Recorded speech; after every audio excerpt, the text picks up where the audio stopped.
South ఇండియాలోనే the biggest flagship sorry store మన Varahi silks ఇప్పుడు మన విజయవాడ ఎంజీ రోడ్లో December 4th మార్నింగ్ 11 AM కి గొప్ప ప్రారంభం. ఇనాగరేషన్ కి నేను అండ్ సూపర్ హీరో తేజ సజ్జా గారు కలిసి వస్తున్నాం. మీరు అందరూ రండి, మనం అందరం కలిసి ప్రారంభిద్దాం.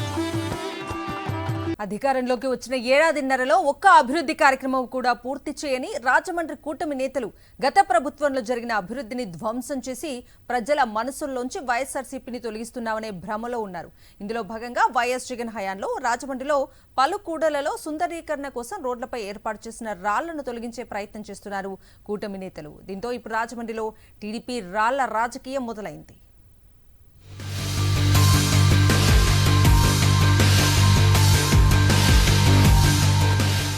రాజమండ్రిలో డెవలప్మెంట్ అంటే పుష్కరాలు రావాల్సిందే అనే అభిప్రాయం ఉంది. 12 ఏళ్లకు ఒకసారి జరిగే అభివృద్ధి మాత్రమే రాజమండ్రికి దిక్కు అనే భావన స్థానికుల్లో ఉంది. పుష్కరాలు తప్పితే మిగతా రోజుల్లో రాజమండ్రిలో సుందరీకరణ పనులు ఎప్పుడూ జరగలేదు. అలాంటిది ఈ భావనను వైఎస్ జగన్ రూపుమాపారు. వైఎస్ఆర్సీపీ హయాంలో తూర్పుగోదావరి జిల్లా ఎంపీగా పనిచేసిన మార్గాని భరత్రాం నగరం కోసం ఎంతో చేశారు. అప్పటి ముఖ్యమంత్రి వైఎస్ జగన్ రాజమండ్రి నగరానికి ప్రత్యేకంగా మంజూరు చేసిన 125 కోట్ల రూపాయలతో ఎన్నో అభివృద్ధి కార్యక్రమాలు చేపట్టారు.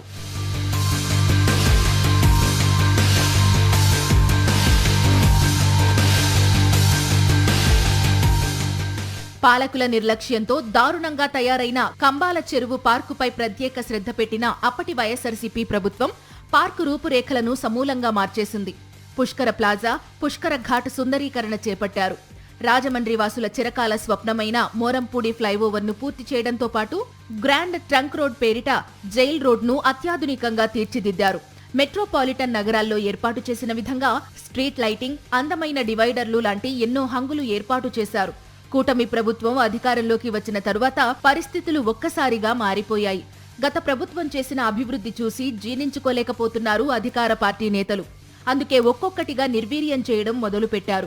ముందుగా మార్కెట్లో సెంట్రల్ లైటింగ్ తొలగించారు. ఆ తరువాత రాజమండ్రిలో అత్యంత రద్దీ ప్రాంతాలైన దేవి చౌక్, పుష్కర్ ఘాట్ ప్రాంతాల్లో రోడ్లపై ఏర్పాటు చేసిన స్టోన్స్ ను తొలగించే ప్రయత్నం చేస్తున్నారన్న ఆరోపణలు వస్తున్నాయి. వేగంగా వచ్చే వాహనాలు ఈ రాళ్ల వద్దకు వచ్చేసరికి నెమ్మదించి యాక్సిడెంట్లు జరగకుండా ఉంటాయని యూరోపియన్ దేశాల్లో ఇటువంటి నిర్మాణాలు బ్యూటిఫికేషన్లో భాగంగా చేపడతారంటున్నారు మాజీ ఎంపీ మార్గాని భరత్. కేవలం కక్ష సాధింపు చర్యల్లో భాగంగానే తాము చేసిన అభివృద్ధిని ధ్వంసం చేసే ప్రక్రియ కొనసాగుతుందంటున్నారు. 5 ప్రజాప్రతినిధులు రాజమండ్రి నుంచి ఉన్నారు. 2 ఎమ్మెల్యేలు, 1 ఎంపీ, 1 ఎమ్మెల్సీ, 1 మంత్రి. అసలు ఏం చేస్తున్నారో కూడా ఎవరికి అర్థం కాదు. ఇవాళ ఇవి కాకుండా రాజమండ్రిలో మేము చేసిన డెవలప్మెంట్, అద్భుతమైన డెవలప్మెంట్లు చేసాం. దాన్ని ఏది కూడా మెయింటెనెన్స్ ఉండదు. ఇవాళ వీళ్ళు మెయింటెనెన్స్ చేయకోకుండా దాన్ని మొత్తం అంతా కూడా గాలికి వదిలేస్తూ ఉంటే మరి ఏమవుతాయండి? అంటే మేము చేసిన అభివృద్ధి మళ్ళీ ప్రజలకు తెలియకుండా మర్చిపోయే విధంగా అవన్నీ కూడా సమూలంగా నాశనం చేసే కార్యక్రమం చేస్తూ ఉన్నారు. కూటమి ప్రభుత్వం అధికారంలోకి వచ్చిన ఏడాదిన్నరలో రాజమండ్రిలో గుర్తుండిపోయే విధంగా ఏ ఒక్క అభివృద్ధి కార్యక్రమం చేపట్టలేదని రాజమండ్రి వాసులు విమర్శిస్తున్నారు.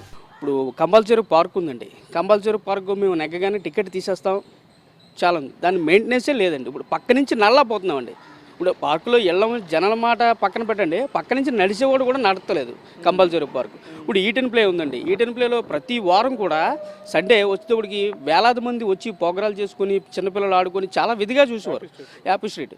అలాంటిది ఇప్పుడు తీసి దాన్ని కోట్లింగాలపేటలో పెట్టారు. అక్కడికి ఎవరు వెళ్తున్నారండి జనం? ఈ స్టోన్స్ వేయడం కానీ, హ్యాపీ స్ట్రీట్ పెట్టడం కానీ, మోరంపూడి బ్రిడ్జి కట్టేటప్పుడు కానీ ఆయన దగ్గరుండి అన్ని పనులు చేశారు. శుభ్రంగా ప్రజలకు కూడా బాగా నచ్చింది. ఎందుకంటే గతంలోని ప్రజలు ఎవరు అడగలేదు కదా, ఆ రాళ్ళు తీసేమని ఎవరు అడగలేదు కదా.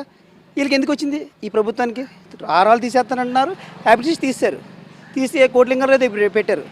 కోట్లింగాలు మంచి గుళ్ళు ఉన్నాయి, ఆధ్యాత్మికం ఎక్కువ ఉంది. అక్కడ హ్యాపీ స్ట్రీట్ ఏంటో నాకు అర్థం అవ్వలే. నగరాన్ని సుందరంగా మార్చకపోయినా పర్వాలేదని, రాజకీయ కక్షతో ఉన్న సుందరీకరణను నాశనం చేయొద్దని కోరుతున్నారు రాజమండ్రి వాసులు. కొత్తగా అభివృద్ధి కార్యక్రమాలు చేపట్టకపోయినా ఇప్పటి వరకు జరిగిన అభివృద్ధిని ధ్వంసం చేయడం సరికాదంటున్నారు.